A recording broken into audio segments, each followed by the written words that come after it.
Apa hukum minta daripada orang ramai ni? Mudahnya ialah hukum minta daripada orang ramai ni terbahagi kepada dua. Satu boleh, satu lagi tak dibolehkan. Atau satu halal, satu lagi adalah haram. Nabi SAW di dalam hadis yang diriwayatkan oleh Imam Muslim, dan sebanyakkan kita membaca hadis itu, iaitu hadis Qabisah bin Mukhariq al-Hilali. Qabisah ni lah merupakan sahabat Nabi SAW, dan sahabat lebih kurang ada 8 orang dengan nama Qabisah ni yang disebut oleh Al-Hafiz Ibn Hajar Al-Asqalani dalam Al-Isabah fi Tamyiz Sahabah, walaupun sebahagiannya ada perbincangan. Tapi yang pentingnya ialah Qabisah meriwayatkan daripada Nabi SAW apabila dia datang berjumpa dengan Nabi kerana menanggung bebanan hutang untuk mendamaikan mereka yang berbalah. Nabi SAW beritahu kepada Qabisah bahawasanya, ya Qabisah, innal mas'alata la tahil illa li ahadis thalatha. Wahai Qabisah, minta ni tidak halal melainkan untuk salah seorang daripada yang tiga. Yang salah seorang daripada yang tiga ni mereka boleh meminta-minta. Yang pertama ialah rajulun tahammal hamalatan. Satu orang yang menanggung satu bebanan. Tahammal hamalah ni bebanan mendamaikan orang. Misalnya dululah orang Arab dia apabila nak berdamai tu kadang-kadang dia tawarkan apa-apa supaya proses perdamaian tu memakan kos sehingga dia berhutang nak membolehkan orang berdamai.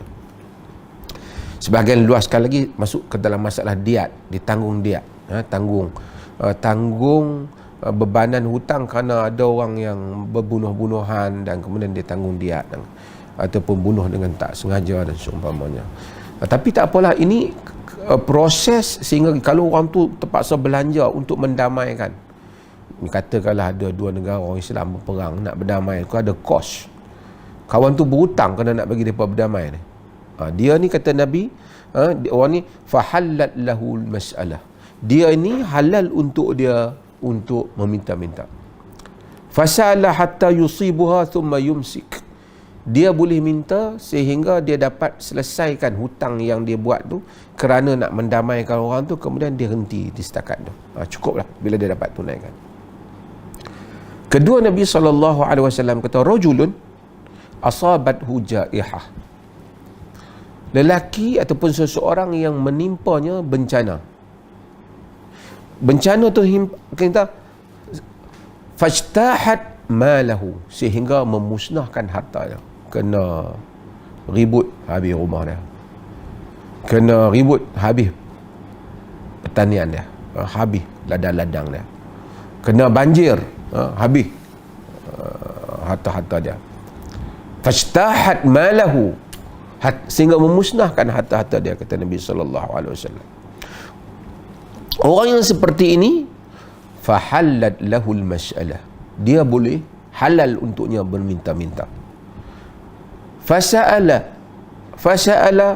hatta yusiba qiwaman min 'aish atau qala sidadan min 'aish, dia boleh minta sehingga dia dapat menyelesaikan qiwaman min 'aishin, sehingga dapat asas-asas hidup, atau sidadan min 'aishi, ataupun keperluan asas kepada hidup dia, dapat hidup balik dah. Nabi kemudian setakat tu dia minta. Dua. Yang ketiga kata Nabi, rajulun asabathu faqah, seseorang yang telah menimpanya faqah. Faqah maksudnya menimpanya keperluan ataupun menimpanya kefakiran, hajat yang teruk, yang ada hajat yang besar. Dia macam fakir lah. Dia timpa tu sehingga apa? Kata Nabi, hatta yaqula thalathatun min dhawil hijji min qaumihi inna fulanan asabathu al-faqah, sehingga 3 orang daripada kaumnya yang berakal matang, yang rasional, kata si fulan itu telah ditimpa dengan kefakiran. Maksudnya apa? bukan isu tiga, kata sebahagian para ulama yang mengulas hadis ni, tapi maksudnya orang tahulah dia susah lah. Betul, bukan kelentong lah orang kata. Memang kalau kat kampung tu orang tahulah kata dia susah. Kita yang nak pergi bagi zakat ke apa, tak boleh lah tengok-tengok aku susah awak mari, kena tanya juga lah sepatah dua kan, hatta yaqula thalathatun min dhawi hajah min dhawi hiji min qaumi, sehingga tiga orang yang apa, yang matang, yang rasional daripada kaum dia menyatakan bahawa inna fulana asabathu al-faqah, si fulan itu telah ditimpa kefakiran. Nabi kata fahallat lahul mas'alah, dia ni halal untuk dia untuk minta. Fasa'ala hatta yusiba qiwaman min 'aishin aw sidadan min 'aishin thumma yumsik. Dia minta lah sehingga dia dapat asas atau teras kehidupan, kemudian cukup dah setakat tu.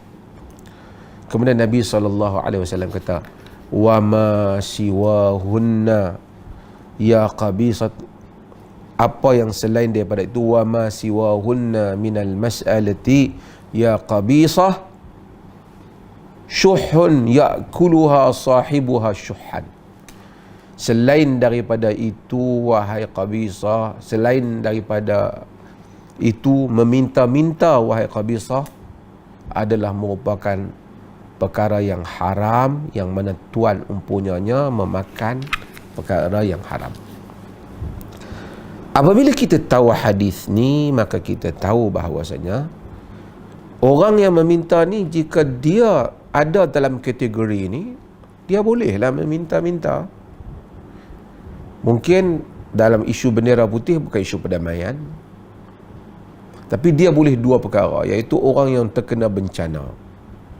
Misalnya dulu tu memang nampak ada duit, ada berniaga, ada kedai, tapi bila dah kena musim ni habis harta-harta dia. Nak makan di rumah pun tak ada. Anak-anak pun nak sekolah pun susah. Sekarang sekolah menggunakan teknologi ni, internet apa semua, tak mampu dia. Nak bayar api air di rumah pun tak mampu. Dia ni asabathu jaihah, menimpanya bencana, dia boleh meminta-minta. Ataupun tadi asabathu faqah, timpa kefakiran.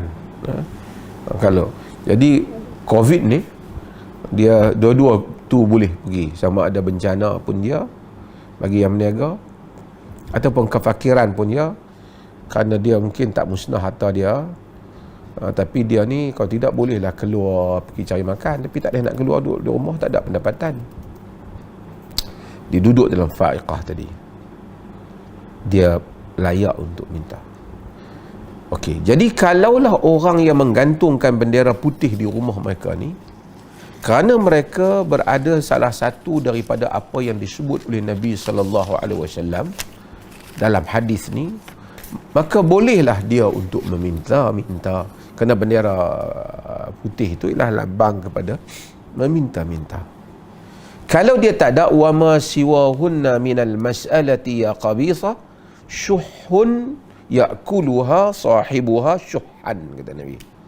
Selain daripada itu, wahai qabisa, haram yang mana syuh ni sebenarnya haram yang benar itu ditarik keberkatannya, yang mana tuannya makan cara yang haram, sesuatu yang haram.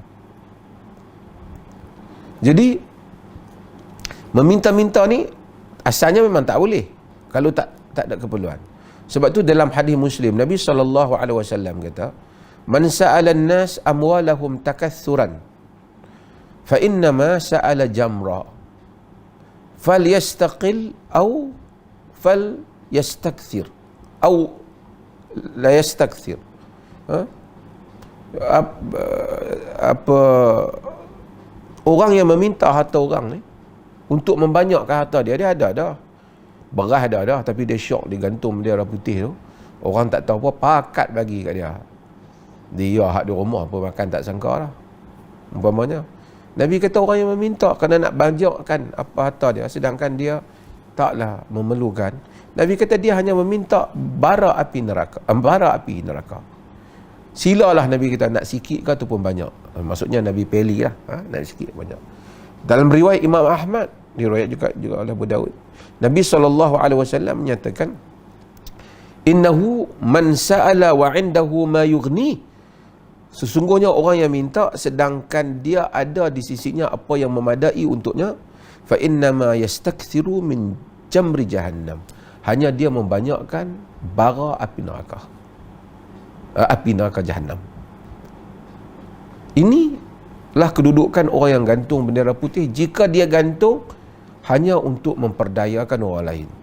Jadi oleh kerana orang tak sangka, orang tengok apa, maka orang rasa bahawasanya dia gantung je bendera putih, dia tahu macam-macam dapat, rumah dia pun cukup dah makan. Tapi dia tahu this is ada untuk some people, untuk sebahagian orang memang memerlukan. Yang dia yang tak memerlukan pun gantung, dia trick orang pun bagi kat dia membanyakkan membanyakkan bara neraka jahannam. So sebab itu maka ada dua. Ada yang pihak yang boleh gantung, bukan semua orang boleh gantung kerana ia mewakili meminta-minta.